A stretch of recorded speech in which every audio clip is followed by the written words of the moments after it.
Ölü bədənlərin niyə şişməsi haqqında qısa bir icmal. Bilirsiniz, ölümdən sonra bədənin başına gələnlər əslində təbiətin möhtəşəm bir dövranının bir parçasıdır. Gəlin baxaq, bir canlı necə olur ki, yenidən təbiətə qarışır.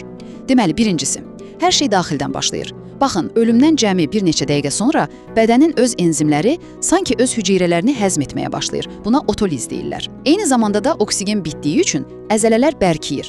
Yəqin eşitmisiniz, buna rigor mortis, yəni ölüm sərtliyi deyilir. İkincisi və ən əsas məsələ, bədənin şişməsinin səbəbi.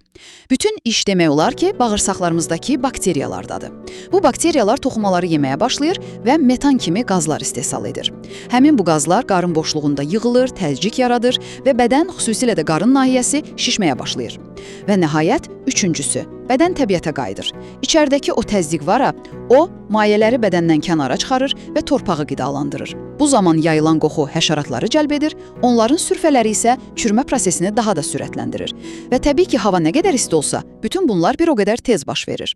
Beləliklə, bədənin şişməsi əslində bir son deyil, həyatın təbiət dövranına qayıtmasının mürəkkəb bir parçasıdır.